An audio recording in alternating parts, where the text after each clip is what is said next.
Hello good morning friends, कैसे हो आप सब। आई हो सब अच्छे होंगे, सब मज़े में होंगे। और अभी हो चुकी है सुबह, हो रही है हवन की तैयारी। आज कथा का आखिरी दिन है, मतलब 7वां दिन है, तो सब पूजा पाठ करने के लिए बैठ गए हैं जोड़े से। और गुरुजी बता रहे हैं कैसे क्या करना है। और साथ के साथ आज का जो व्लॉग है वो पूरा कथा का ही रहेगा, क्योंकि गुरुजी बोल रहे थे जिसने 6 दिन की कथा नहीं सुनी और वो 7वें दिन की कथा सुनते हैं उसको 6 दिन का भी पुण्य प्राप्त होता है। मैं पूरी कथा नहीं डाल रही हूँ, लेकिन मैं थोड़ी बहुत डाल रही हूँ। प्लीज़ आप लोग ज़रूर सुनना कथा को, क्योंकि ऐसा सौभाग्य हर किसी को नहीं मिलता है जो मेरे को फर्स्ट टाइम मिला है कथा सुनने का। क्योंकि मैं गांव से बिलोंग करती हूँ, गांव में ऐसे कथा वथा कोई नहीं कराता है। हाँ, सिटी में जहाँ कराते हैं, लेकिन हम लोग नहीं जा पाते हैं कहीं भी। तो काफ़ी अच्छा लगा मेरे को यहाँ पे कथा सुन के और आप लोग भी मेरी एक फैमिली का हिस्सा हो, तो इसलिए मैं आपके लिए भी कथा लेके आई हूँ। आप लोग भी सुनिए और इस कथा का सौभाग्य प्राप्त कीजिए। करके सुदामा जी को द्वारिकापुरी भेज दिया। आएंगे, आपसे सबसे मिलेंगे, नंबर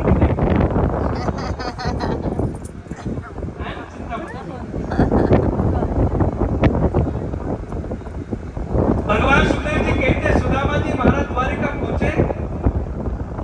अब सुदामा जी भी आ जाना चाहिए, वहां द्वार पर खड़े कर दो तो, अगर बनाया है तो।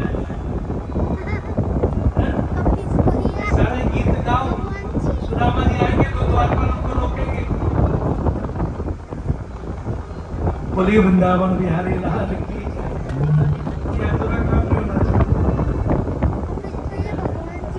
अब सुदामा जी महाराज जैसे ही आए द्वारिका में, तो नींद खुली तो बड़े बड़े महल देखकर के सुदामा जी डर गए कि मैं कहाँ है, सोया वन में था। तो एक द्वारिका वासी को पास से बुलाया, जाकर पूछा, भाई एक बात बताओ, ये कौन सी नगरी है? द्वारिका वासी बोला तुमको नहीं पता? बोला नहीं पता। बोले द्वारिकापुरी। बोले कौन सी द्वारिकापुरी? बोला जिसके राजा द्वारिकाधीश है। आज सुदामा जी ने कह दिया कि इतना बताया तो द्वारिकाधीश के महल का रास्ता भी बता दो। क्या बोला? द्वारिकाधीश के महल का रास्ता बता दो। लोगों ने पूछा क्या करोगे द्वारिकाधीश के महल का रास्ता, कुछ करो। सुदामा जी ने सेठ भाव से कह दिया कि द्वारिकाधीश है ना, ये होगा आपके लिए। मेरा तो बचपन का सखा है, उनके साथ खेला, उनके साथ वेदाध्ययन किया है। अब याद रखो, उस वेदांत विपन्न ब्राह्मण को देखकर, उस फटेहाल ब्राह्मण को देखकर द्वारिकावासी मजाक उड़ाने लगे, उनकी हंसी करने लगे। याद रखना, अगर कोई फटेहाल गरीब व्यक्ति आ जाए और वो आकर के बोले कि हम तो राकेश भैया के रिश्तेदार है, तो लोग मजाक उड़ाएंगे ना। ये कैसे संभव है? यहाँ पर भगवान सुखदेव जी कहते कि सुदामा जी का लोग मजाक उड़ाने लगे, पर भगवान कहते हैं कि सुदामा जी को कोई फर्क नहीं पड़ा। इस कथा से शिक्षा लो, भगवान का जो भक्त होता है उसके जीवन में गरीबी अमीरी तो चलती रहती है।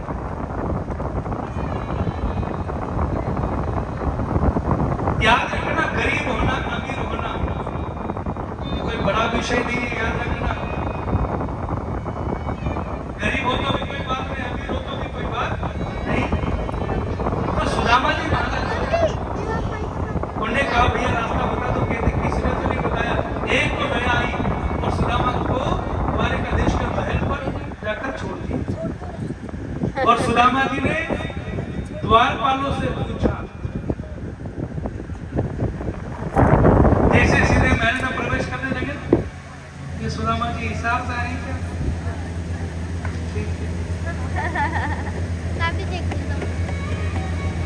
तो सुदामा जी महाराज अभी रुको भैया, द्वारपालों ने उनको रोक दिया कि अभी आप द्वारिकाधीश से नहीं मिल सकते। सुदामा जी ने कहा कि मुझे द्वारिकाधीश से मिला दीजिए। द्वारपाल बोले अभी अभी भगवान सूरज जो है द्वारिकाधीश अपने महल से उठकर सभा में गए। सभा पूरी हुई है, सभा से रसोई घर में पहुंचे, भोजन कर। अगर भूखे हो तो भोजन कर लो, भंडारा चल रहा है। धन चाहिए तो सुदामा जी को समझाया कि भगवान ने हमको इतनी छूट दे रखी, जितना चाहिए ले जाओ। सुदामा जी ने कह दिया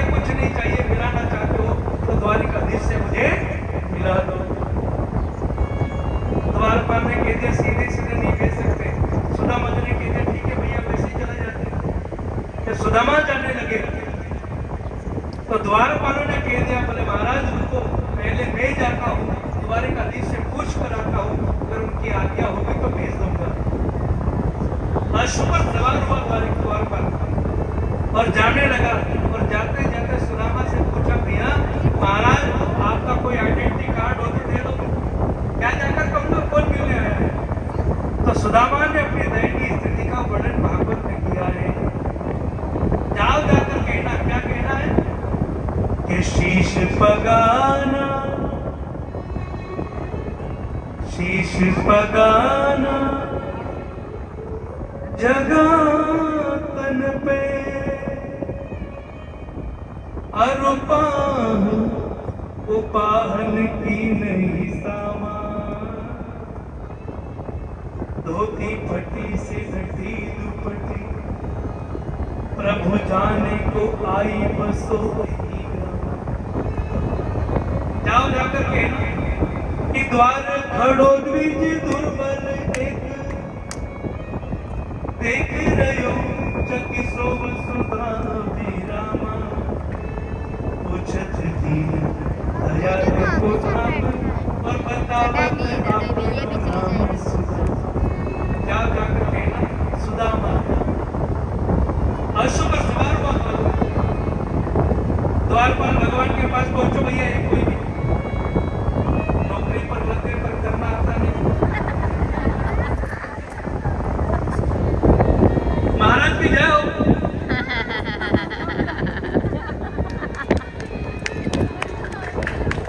भगवान द्वारिकाधीश बोले, भैया अरे द्वारपाल बड़े देख करके। द्वारिकाधीश ने पूछा, अरे द्वारपाल ऐसी कौन सी स्थिति हो गई कि अभी वापस आना पड़ा? बहुत अच्छे, ऐसी कौन सी स्थिति हो गई वापस आना पड़ा? द्वारपाल कहने लगा कि कोई वेदांत विपन्न ब्राह्मण द्वार पर खड़ा हुआ है।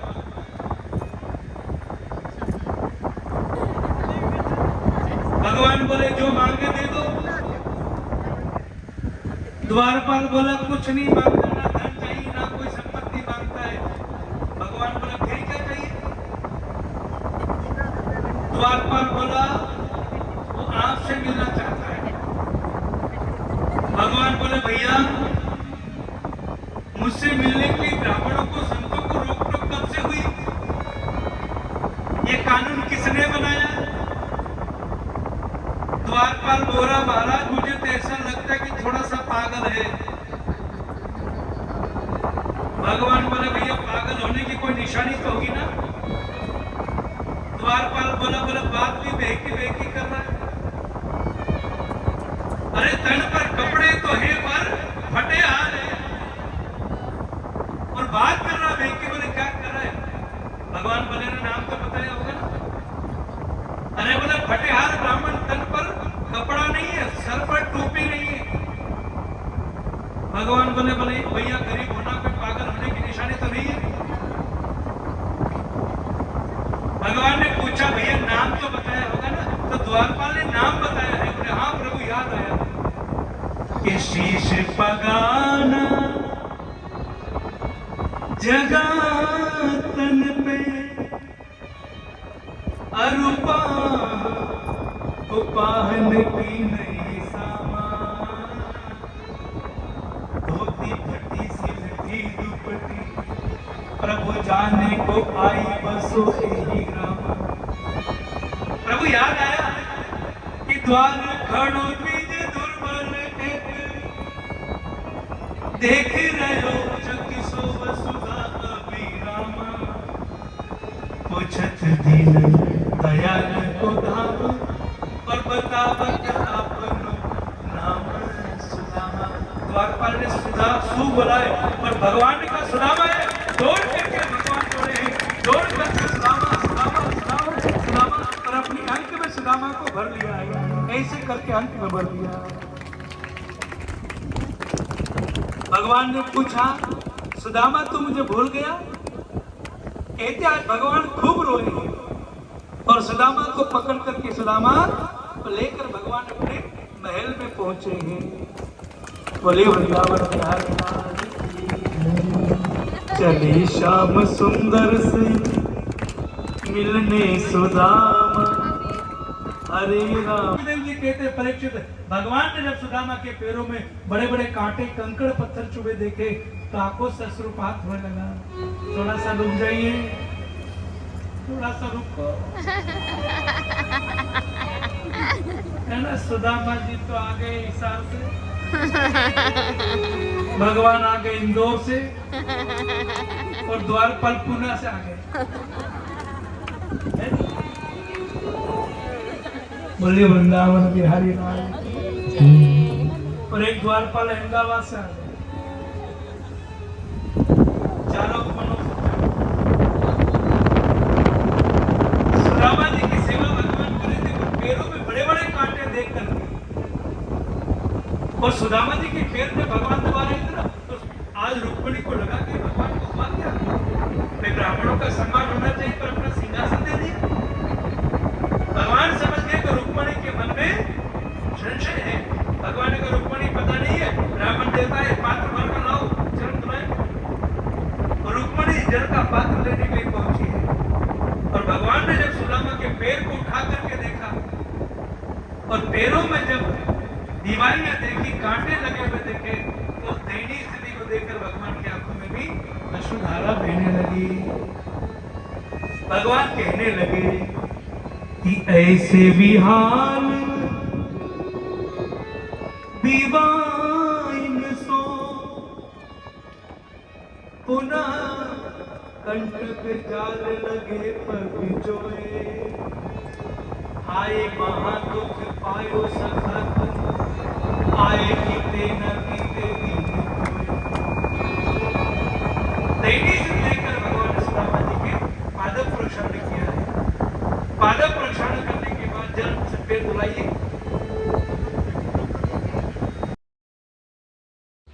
और यहाँ पे गुरुजी की आवाज़ थोड़ी सी अच्छी नहीं आ रही है क्योंकि चारों ओर कूलर चल रहे थे और कूलर की आवाज़ आ रही थी, क्योंकि गर्मी बहुत ज़्यादा थी तो कूलर ज़्यादा लगा रखे थे पंडाल में, इसलिए। अपने कक्ष में ले गए हाल चाल जाना। और भगवान ने पूछा सुदामा घर में कौन कौन है? थोड़ा सा घर में कौन कौन है? सुदामा जी बोले हमारे घर में आपकी भाभी जी है, छोटे छोटे बच्चे भी हैं। भगवान ने कहा भाभी जी ने कुछ भेजा होगा ना मेरे लिए। तो सुदामा जी उस पुतली को छिपाने लगे, उस पुतली को छुपा रहे भगवान के सामने सुदामा। भगवान ने जोर जबरदस्ती पुतली को छीन लिया है। देखना नहीं पड़ेगा।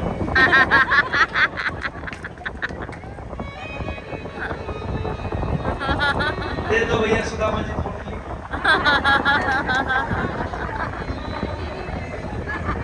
उस पुतली को जैसे ही छीना है और पुतली खोल करके जब भगवान श्याम सुंदर ने देखा तो 3 घर की पुतली जो है वो चावल देकर भगवान सुदामा की हर स्थिति को समझ गए। भगवान ने उस पुतली को देखा, चावल निकाला है और देखकर कहा सुदामा हमारी भाभी ने इतना अच्छा भेजा और तूने छुपाया। एक मुट्ठी भरी और मुट्ठी भर करके भगवान ने भोग लगाया। देखना कई बच्चे ना पेट दर्द करे मुझे।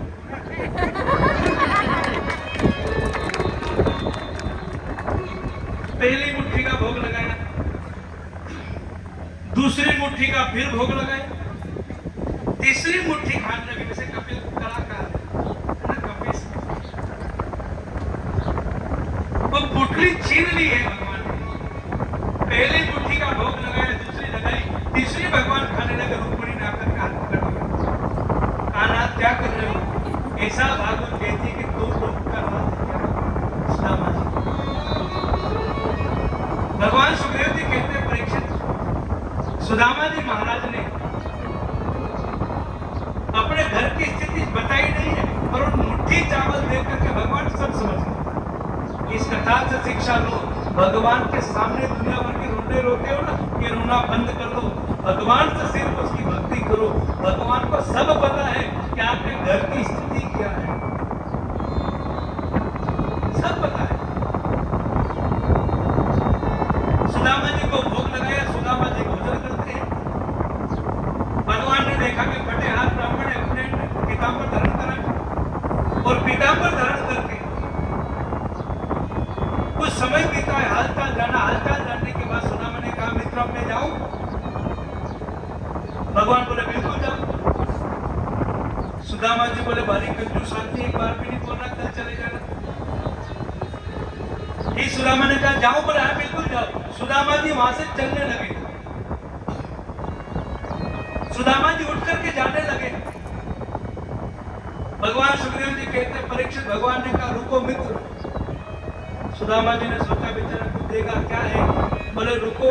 बोले आपने जो मेरे पीताम्बर पहन रखे ना वही मुझे दे दो। तो पीताम्बर वापस लिए। फिर भगवान श्याम सुंदर ने कहा मैं जाऊं? बोले जाओ। सुदामा जी द्वार तक पहुंचे। भगवान ने फिर आवाज लगाई रुको मित्र, अब अगर जाए रहे हो तो जाते जाते हमारे परिवार को आशीर्वाद देकर जाओ। सुदामा को फिर बिठाया है और फिर सुदामा ने बैठकर पूछा क्या चाहिए भैया? भगवान ने कहा मेरे परिवार को आशीर्वाद देकर जाओ। आशीर्वाद देने का किसी कहा तो परिवार को आशीर्वाद देने की बात है। भगवान ने आवाज लगाई मित्र वृंदा, एक एक करके सती बाबा सबको बुलाया। सुदामा जी ने आशीर्वाद दिया, पर आशीर्वाद देते देते सुदामा जी थक गए। 16,108 तो रानियां और 10-10 इतने बड़े परिवार को कब तक आशीर्वाद दे सुदामा जी? सुदामा जी ने कहा भैया एक काम पर तू ही प्रणाम करे। तो सुदामा को भगवान ने प्रणाम किया, पर भगवान को आशीर्वाद देकर सुदामा जी वहां से चल दिए। बोले वृंदावन बिहारी लाल की। सुदामा जी जाने लगे और सुदामा जी महाराज जाने लगे। इसके बाद भगवान ने विश्वकर्मा जी को बुलाया। विश्वकर्मा को बुलाया कि सुदामा न पहुंचे उससे पहले उनका महल तैयार करो। विश्वकर्मा जी पहुंचे, सुदामा की धर्मपत्नी से मिले। धर्मपत्नी से कहा आपका महल बनाना चाहते हैं। सुदामा की धर्मपत्नी ने कहा खबरदार अगर मेरा घर बनाना चाहते हो, बोला घर ही अगर बनाना हो, अगर घर ही बनाना हो तो पहले मेरा घर नहीं, पहले मेरे नगरवासियों का घर बना दे और बचे तो फिर मेरा घर बना देना। ये मांगना नहीं है भैया, है सीधे निकल जाओ। सुदामा जी ने कभी मांगा नहीं है किसी को, इच्छा दे दो। ये तो यहाँ से बस एक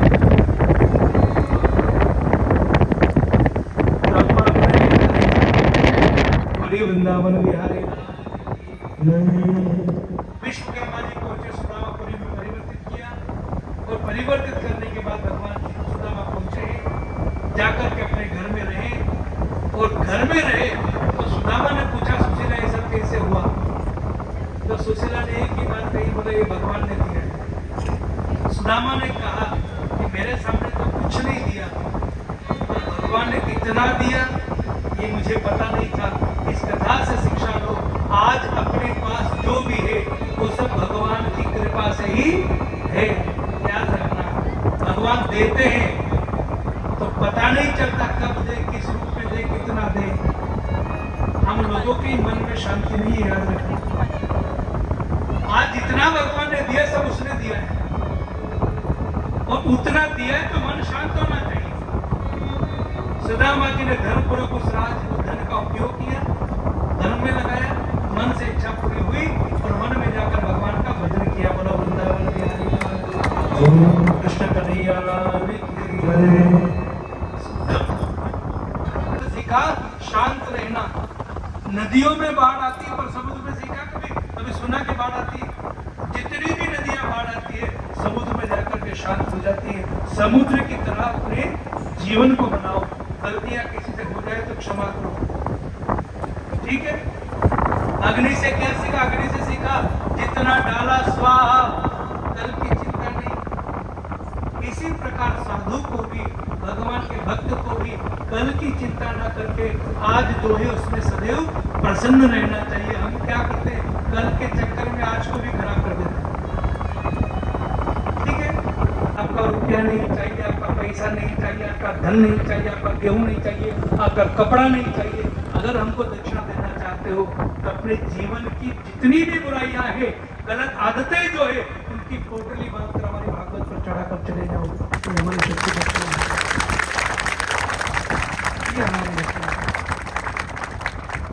जीवन की बुराई की पोटली बांधकर भागवत पर चढ़ा दो और आज से भगवान के सामने दोनों हाथ जोड़कर कह दो कि भगवान आज के बाद ये जीवन तुम्हारा है और इस जीवन को तुम चलाते रहना, बस आपके भरोसे में चलना चाहता हूं। ये जीवन है तेरे हवाले मुरलिया वाले, ये जीवन है तेरे हवाले मुरलिया वाले, हम कठपुतली तेरे हाथ की। और अभी हम लोग आ चुके हैं हवन के लिए, पूर्ण आहुति के लिए। सुबह जो यज्ञ हुआ था उसमें अभी पूर्ण आहुति हुई नहीं थी, क्योंकि जब कथा चल रही थी, जब वो कथा आधी हो जाएगी, मतलब जब आधी कथा कंप्लीट हो जाएगी, उसके बाद में जो जो लोग कथा इसमें हवन में बैठे थे वो सब लोग पूर्ण आहुति के लिए आ गए थे, बाकी सब कथा में बैठे हैं।